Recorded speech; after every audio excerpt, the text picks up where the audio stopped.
Hi everyone, it's Jacqueline for Pixie Dust PhD. Previously on this channel, we have gone over all of your need-to-know facts about the Beach Club Villas and the BoardWalk Villas. These are Disney Vacation Club villa resorts located at Walt Disney World. But that's quite a lot of detail, and perhaps you're down to deciding between the two. Today, let's do a head-to-head matchup. If proximity to theme parks is one of your key considerations, either for buying that home resort contract or for renting points or using cash rate just to book a stay, then Beach Club and BoardWalk may be top of your list. These two resorts both have their pros and cons. Hopefully today's head-to-head matchup video will help you decide. Stay tuned.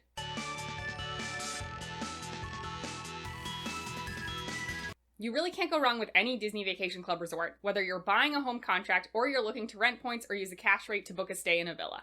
Beach Club and BoardWalk, in my opinion, are fairly popular given their prime location. Deciding between the two resorts can be difficult. In this video, we will be comparing some key aspects to help you decide. Note that I am purposefully leaving some fairly subjective topics out of this video. For example, theming.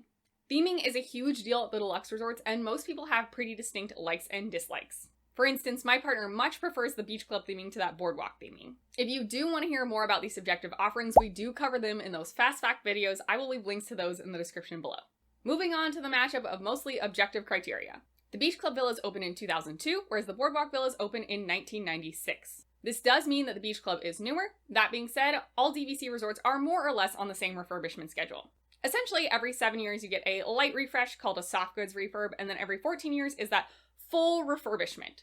This 14-year full refurbishment will include things like new furniture, potentially new design layouts, etc. I believe both BoardWalk and Beach Club were last fully refurbished in 2016, so even though the BoardWalk building is older, absolutely, the rooms were updated relatively recently. Beach Club Villas is scheduled for that small refresh, that soft goods refurbishment in 2022. BoardWalk Villas' soft goods refurb has not yet been announced, but I would expect it should be coming soon. Both of these resorts expire in 2042, so if you're looking at buying a home resort contract, then difference in expiration year doesn't exist and is not a factor. Had you purchased forever ago when they first opened up, well then you would have more time on your contract to enjoy the BoardWalk Villas than the Beach Club Villas. However, I'm assuming that you are looking at purchasing now or sometime in the future, in which case you don't get the full contract lengths, you wouldn't have that full time. You get from when you purchase until the expiration. Therefore, your time of enjoyment for either the Beach Club or the BoardWalk Villas will be the same. Notably, 2042 is the earliest expiration date for any Disney Vacation Club resort. It is not abundantly clear what will happen as we approach that time. If you want to learn more about expiration and hear some speculation on the topic from me, go ahead and view the video by clicking the card in the upper right hand corner, and I'll leave a link in the description below. Next, let's discuss location. Both of these resorts are in the Crescent Lake area, which is a prime location in my opinion. The Villas portion of the Beach Club Resort as well as the BoardWalk Inn are not standalone Disney Vacation Club resorts, they are attached to those already existing deluxe hotels.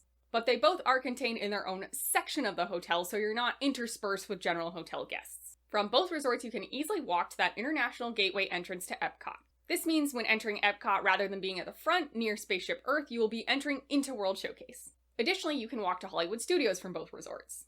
Beach Club is closer to Epcot than BoardWalk, and vice versa. The BoardWalk is closer to Hollywood Studios than the Beach Club. If you don't want to walk to Hollywood Studios, also from both resorts, you can either take a boat or you can head over to that International Gateway entrance at Epcot and grab the Skyliner. To get to Animal Kingdom and Magic Kingdom from both of these resorts, you will be taking a bus. If you'd rather not deal with the free Disney transportation and you'll be bringing a car, for both resorts you'll be parking on a surface lot. Unlike a resort like Old Key West or the Kidani Village side of the Animal Kingdom Villas, you won't be parking right out front of your villa. However, there are sections of the parking lot for both the Beach Club Resort and the BoardWalk Inn that are fairly close to that Villas section. If you are lucky, you can park in that section and still be quite close to your room. Both resorts have quite a lot of parking available overall, but it's worth noting that this is likely because both resorts also can host conventions. Beach Club Resort does not technically have a convention center, but the Yacht Club Resort does, and Beach and Yacht Club are effectively connected. BoardWalk Inn also has a convention center. In either case, if there's a large convention going on during your stay, it may be more difficult to find a place to park. Moving on to cost.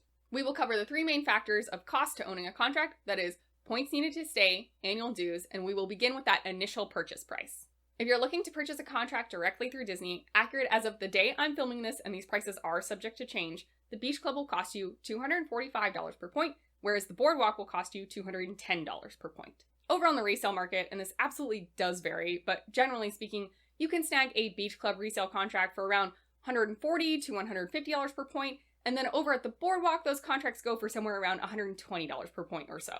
Smaller size contracts on the resale market are generally going to cost you more dollars per point, whereas larger contracts will be cheaper and cost less per point.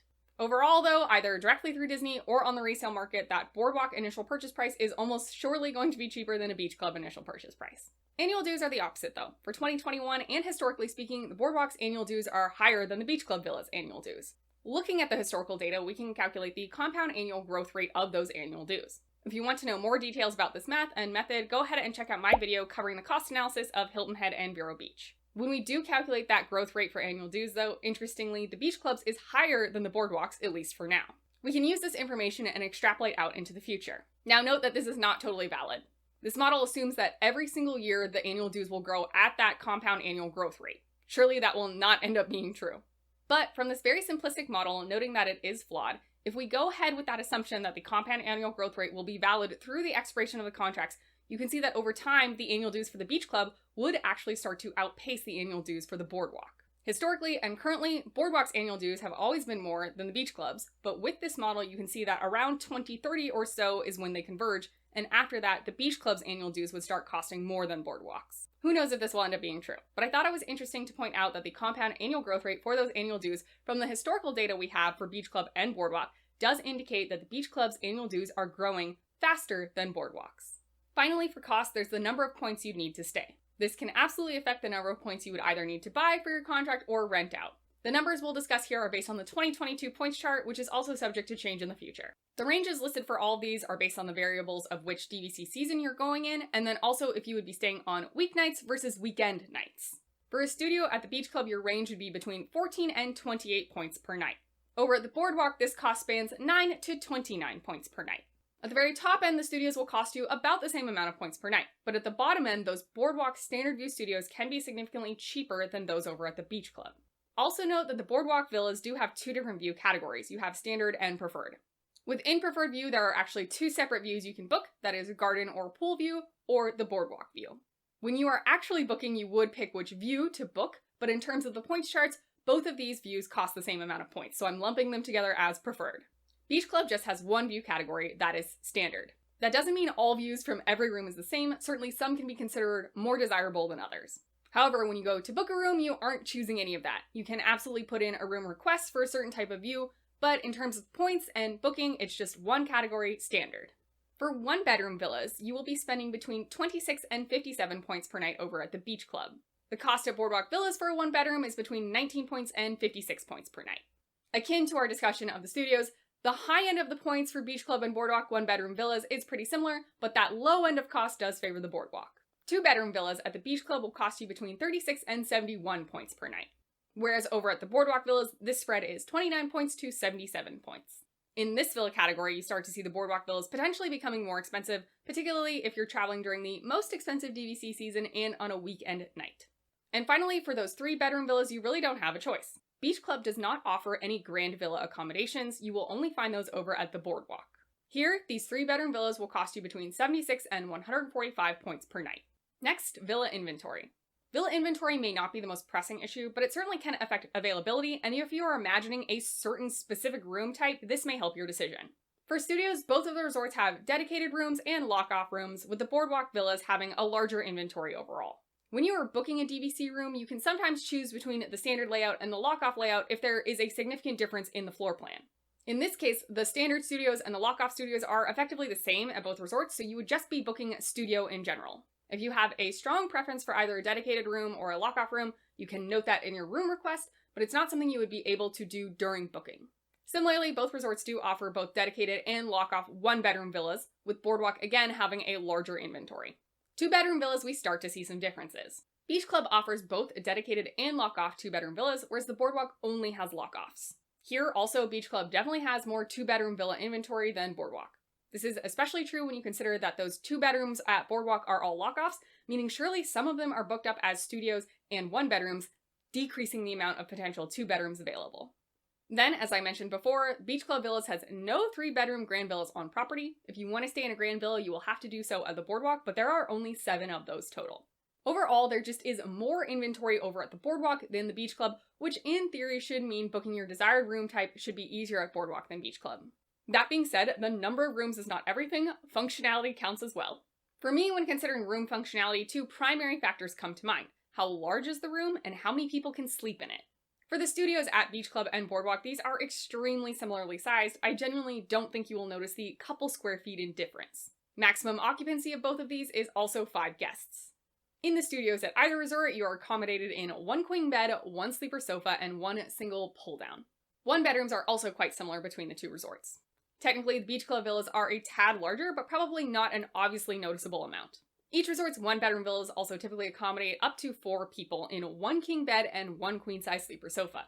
For members booking with points, you can accommodate a 5th person, but no extra bedding, linens, or towels will be provided. I believe the assumption here is that you could fit that 5th person in one of the 2 beds, presumably the king rather than that queen pull-out sleeper sofa.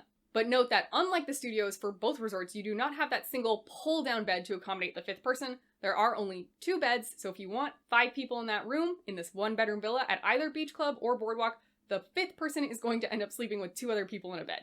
2-bedroom villas, again, between both resorts are similarly sized at around 1,070 square feet and change. All 2 bedrooms at the BoardWalk are lock-offs and sleep 9 people, which makes sense as they are a combination of those studios and 1 bedrooms. In these 2-bedroom lock-offs at the BoardWalk, you'll get 1 king bed, 1 queen bed, 2 sleeper sofas, 1 is queen-sized, 1 is full-size, and then that 1 single pull-down bed. Beach Club's 2-bedroom villas have some differences. The standard 2-bedroom villas at Beach Club sleep 8 people in 1 king bed, 2 queen beds, and 1 queen-size sleeper sofa.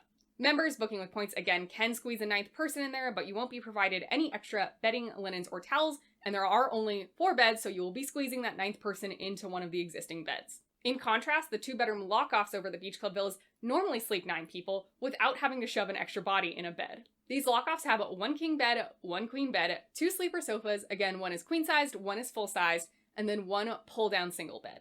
If you are aiming to put 9 people in a 2-bedroom, I would highly suggest you do these Beach Club lock-offs or the BoardWalk lock-offs over those standard Beach Club 2 bedrooms that usually only sleep 8. Last, we have the 3-bedroom Grand Villa accommodations, again only at the BoardWalk and not at the Beach Club. These sleep 12 people in well over 2,000 square feet in 1 king bed, 4 queen beds, and 1 queen-size sleeper sofa. Now, looking at these resorts head-to-head across various categories, there are some clear winners. Beach Club is newer in terms of opening year, but given the similar refurbishment schedule, hopefully this doesn't matter too much. Plus, both resorts expire the same year, so that's really a wash. For walking access to theme parks, Beach Club is closer to Epcot, whereas BoardWalk is closer to Hollywood Studios. If you're bringing a car, the parking situation at both resorts is similar. The cost to own does have some differences, though. Either directly through Disney or on the resale market, your initial purchase price for the BoardWalk is going to be lower. However, currently and historically, BoardWalk's annual dues are actually higher than that of the Beach Club's. Annual dues can really add up over time, so those savings that you would incur from a Beach Club contract versus a BoardWalk contract may be very attractive. Unfortunately, generally speaking, you're also going to need more points in order to stay at the Beach Club over the BoardWalk, so if you would need to buy a larger contract at the Beach Club than the BoardWalk, then any of those savings you might have from your annual dues difference may be diminished. The difference in points required to stay may be minimal though, depending on what Disney Vacation Club season you're planning to travel in and what room type you would stay in at the BoardWalk. Definitely assess what would work for your party's travel needs, but very generally speaking, overall the BoardWalk tends to cost less points. BoardWalk villas also have a larger inventory than Beach Club villas, including separate views. This may not matter much to you, but generally speaking, larger inventory often means it's a little bit easier to book those rooms. The room sizes as well as occupancy between the 2 resorts are fairly similar. That being said, if you are looking at a 3-bedroom Grand Villa, you really only have one choice here, and it is the BoardWalk over the Beach Club. And finally, let's throw in 2 subjective criteria just for fun. Stormalong Bay, which is the shared pool between the Yacht Club and the Beach Club resorts, including those Beach Club villas, is arguably the best pool on Walt Disney World property. BoardWalk's pool is nice, perfectly fine, super enjoyable, but it really just doesn't hold its own compared to Stormalong Bay. If the pool is a primary factor for you and your travel party, then Beach Club may be your clear winner. As far as dining and recreation goes, excluding the pool from recreation in this category, I personally would pick the BoardWalk villas over the Beach Club villas. Being right on the BoardWalk is super fun, especially for nights after you come back from the parks. But if nightlife is not a consideration for you and your travel party, you may feel very differently. Since those 2 very subjective criteria were split for me personally, then overall from all these criteria we have the BoardWalk coming in 1 point ahead of Beach Club.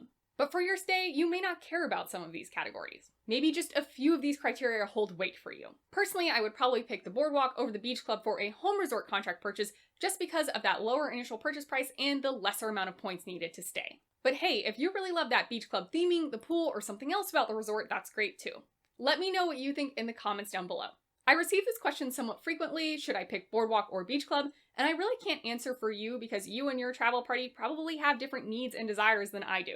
But I hope this breakdown of key aspects to compare at Beach Club Villas and BoardWalk Villas is helpful for your decision. Thanks so much for everyone who did leave a like on this video, and if you are new to the channel, please consider subscribing. You can ring the bell icon to receive notifications whenever I post new videos.